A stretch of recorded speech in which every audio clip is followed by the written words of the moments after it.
सुना था कि बेहद सुनहरी है दिल्ली, समंदर सी खामोश गहरी है दिल्ली। सुना था कि बेहद सुनहरी है दिल्ली, समंदर सी खामोश गहरी है दिल्ली। मगर एक माँ की सदा सुन न पाए, मगर एक माँ की सदा सुन न पाए, तो लगता है गूंगी है बहरी है दिल्ली। बहुत रोया था मैं इस नज्म को कहते हुए। मैं उस माँ से मिलके लौटा तो मुझे लगा कि उस माँ की जगह अगर मेरी अम्मी होती तो, नजीब की जगह अगर इमरान होता तो, आप होते तो, आपकी अम्मी होती तो। लेकिन कोई पूछने वाला नहीं है साहब, क्या हिंदुस्तान बन रहा है, नफरतें कहां तक आ गई हैं। मैं पढ़ता हूं और दुआएं मांगता हूं, जरा सा माँ बहनों की भी संजीदगी मांगता हूं मैं इस नज़्म पर। सुना था कि बेहद सुनहरी है दिल्ली, समंदर सी खामोश गहरी है दिल्ली। मगर एक माँ की सदा सुन न पाए, तो लगता है गूंगी है बहरी है दिल्ली। वो आंखों में अश्कों का दरिया समेटे, वो उम्मीद का एक नजरिया समेटे। वो आंखों में अश्कों का दरिया समेटे, वो उम्मीद का एक नजरिया समेटे। यहाँ कह रही है, वहाँ कह रही है, यहाँ कह रही है, वहाँ कह रही है। तड़प कर के ये एक माँ कह रही है, नहीं पूछता है कोई हाल मेरा, नहीं पूछता है कोई हाल मेरा। कोई ला के दे दे मुझे लाल मेरा, कोई ला के दे दे मुझे लाल मेरा, कोई ला के दे दे मुझे लाल मेरा। सुना था कि बेहद सुनहरी है दिल्ली, समंदर सी खामोश गहरी है दिल्ली। मगर एक माँ की सदा सुन न पाए, तो लगता है गूंगी है बहरी है दिल्ली। वो आंखों में अश्कों का दरिया समेटे, वो उम्मीद का एक नजरिया समेटे। यहाँ कह रही है, वहाँ कह रही है, तड़प कर के ये माँ कह रही है। नहीं पूछता है कोई हाल मेरा, कोई ला के दे दे मुझे लाल मेरा। के उसे ले के वापस चली जाऊंगी मैं, पलट कर कभी फिर नहीं आऊंगी मैं। उसे लेके वापस चली जाऊंगी मैं, पलट कर कभी फिर नहीं आऊंगी मैं। वही है बुढ़ापे का मेरे सहारा, वही है बुढ़ापे का मेरे सहारा। वो बिछड़ा तो जिंदा ही मर जाऊंगी मैं, उसे लेके वापस चली जाऊंगी मैं, पलट कर कभी फिर नहीं आऊंगी मैं। वही है बुढ़ापे का मेरे सहारा, वो बिछड़ा तो जिंदा ही मर जाऊंगी मैं। वही है मेरी जिंदगी की कमाई, वही है मेरी जिंदगी की कमाई। वही तो है सदियों का आमाल मेरा, कोई ला के दे दे मुझे लाल मेरा, कोई ला के दे दे मुझे लाल मेरा।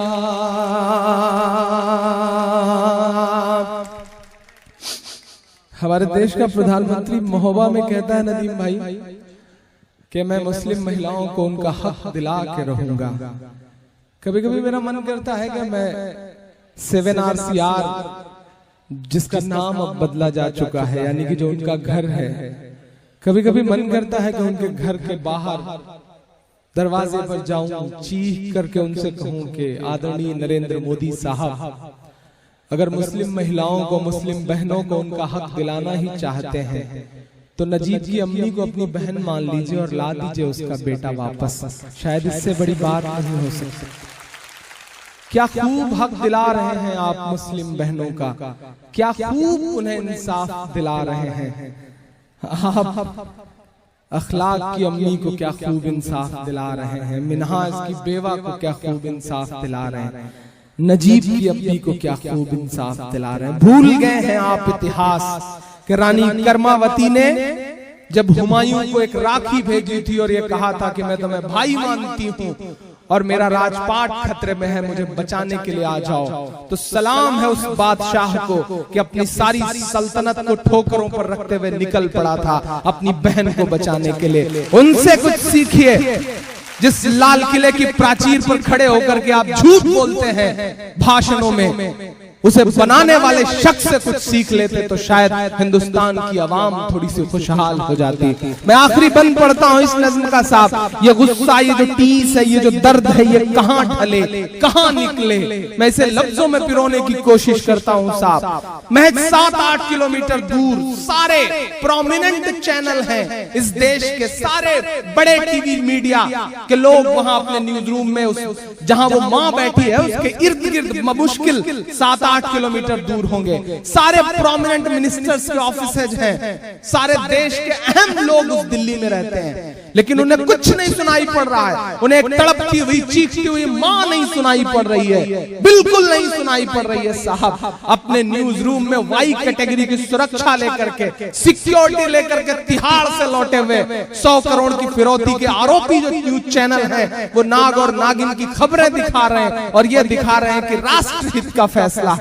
इमरान मिस्र पढ़ता है साहब कि ये टीवी के एंकर कहां मर गए हैं। सिर्फ रवीश कुमार को छोड़ करके आज तक किसी ने प्राइम टाइम में नहीं दिखाया इसे, इसलिए अभी सलाम करने का मन करता है उस शख्स को। मैं पढ़ता हूं, और क्यों ना हो, बिहार की मिट्टी में ही कुछ ऐसा है साहब कि इस मिट्टी से निकला हुआ इंसान कहीं ना कहीं उसके अंदर मोहब्बतें रह ही जाती हैं। मैं पढ़ता हूं साहब, ये टीवी के एंकर कहां मर गए हैं, ये गांधी के बंदर कहां मर गए हैं, ये टीवी के एंकर कहाँ मर गए हैं, ये गांधी के बंदर कहाँ मर गए हैं। मेरी चीख और मेरी फरियाद कहना, मेरी चीख और मेरी फरियाद कहना, ये मोदी से एक माँ की रुदाद कहना। कहीं झूठ की शख्सियत बह न जाए। पढ़ता हूं जिन्होंने अब तक हाथ नहीं खोले, मैं सबको शरीक करता हूं। अगले चौथे मिसरे पे जाए अपने ऐसी कमरों में सोए हुए उन तमाम हुक्मरानों के कानों तक मेरी आवाज, जो अपने कमरों में सो करके भूल गए हैं कि दुनिया में तमाम बादशाह आए और चले गए। हिटलर भी आया था, नमरूद भी आया था, फिरौन भी आया था, लेकिन कोई बाकी नहीं है। सिर्फ उनकी निशानियां बची हैं और उनकी कहानियां बची हैं। आपका भी हश्र कुछ ऐसा ही होना है। अभी भी जाग जाए तो बेहतर है। मैं तो उनकी बर्बादी की नहीं बल्कि अल्लाह से उनकी हिदायत की दुआ करता हूं कि अल्लाह ऐसे जालिम लोगों को हिदायत दे ताकि मजलूमों की आवाज उनके कानों तक पहुंच सके। मैं पढ़ता हूं साहब, कहीं आपकी कहीं झूठ की शख्सियत बह न जाए,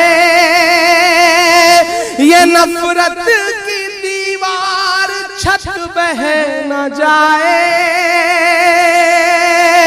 आप सबकी शिरकत मांगता हूं मैं इन मिसरों पे।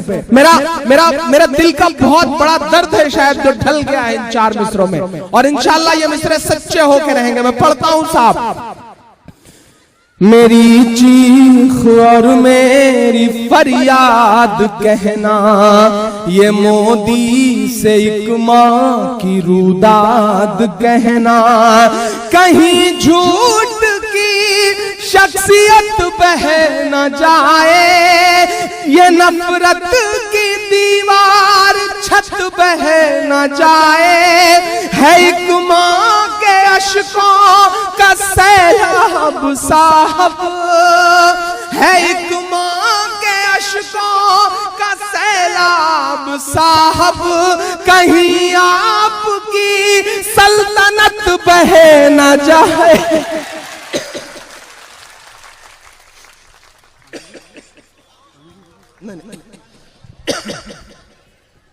नहीं, आपकी दुआएं पढ़वा ले रही हैं। मैं सच में बहुत बीमार रहा, लेकिन मैं कोशिश करता हूँ, मैं आंसू पी करके कोशिश करता हूँ कि पढ़ सकूं। पानी पीने का वक्त नहीं है साहब। ये मैं पढ़ता हूँ साहब, कहीं झूठ की शख्सियत बह न जाए, ये नफरत की दीवार छत बह न जाए। है एक माँ के अश्कों का सैलाब साहब, कहीं आपकी सल्तनत बह न जाए। उजड़ सा गया है गुलिस्तां वतन का,